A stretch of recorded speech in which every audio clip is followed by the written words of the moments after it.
Hi, John Heaney for the Job Shopper. Let's face it, the person you need to impress the most during the job interview process is the manager you're going to be working for. They're the only ones who can say those magic words, "You're hired, when can you start?" From the hiring manager's perspective, they're looking to determine three things. First, are you capable of doing the job? Second, do you want to do this job? And third, will you fit in with the organization if I hire you to do this job? Now, there's not much I can do to help you demonstrate that you have the skills to do the job they're looking for. You either have the skills and experience a hiring manager is looking for, or you don't. However, asking the right questions and showing enthusiasm and interest can help you demonstrate that you want the job with their company and that you'll fit in with the chemistry and culture of their organization. The most common reason for being dropped from a hiring manager's hot list is the lack of any personal chemistry or rapport with the interviewer during the job interview. If their assessment is that you're qualified, but you simply wouldn't fit in with their team, you're not going to get a job offer. Most hiring managers believe that they have an intuitive sense of who will and won't perform well and fit in with the rest of their work group. However, most managers aren't formally trained to interview candidates, so they rely on personal intuition and subjective interpretation to select candidates.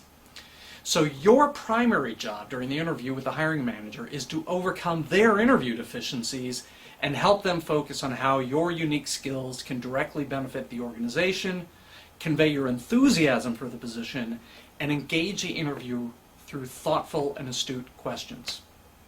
Now, you can start with a set of basic questions, including, can you explain the company's org chart? Can you give me a more detailed understanding of what my days might be like?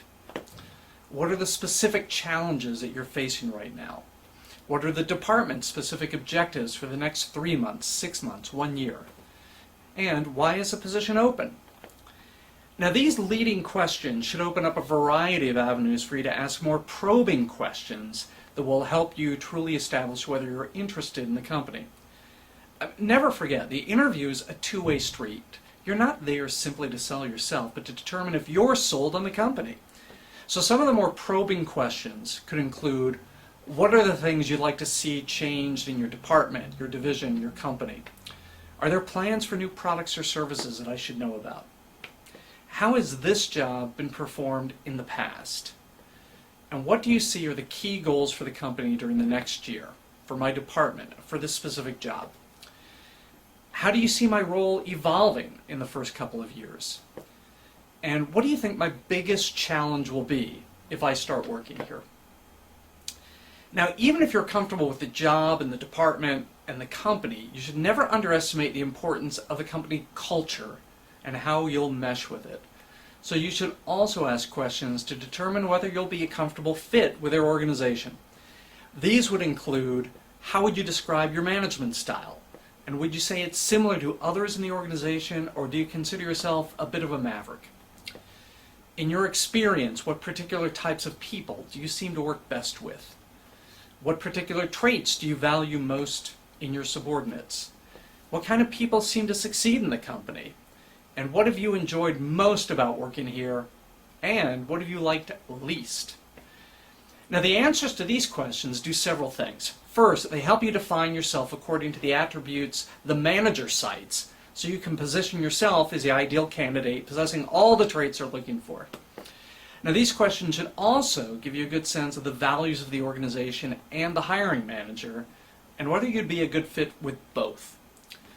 The important thing to remember is that asking cogent and insightful questions makes you stand out from the rest of the candidates and enhances the perception of your qualifications for the job.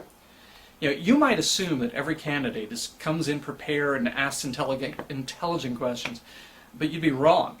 I get feedback literally every day from hiring managers who are shocked by the number of job candidates who don't ask a single question during the interview.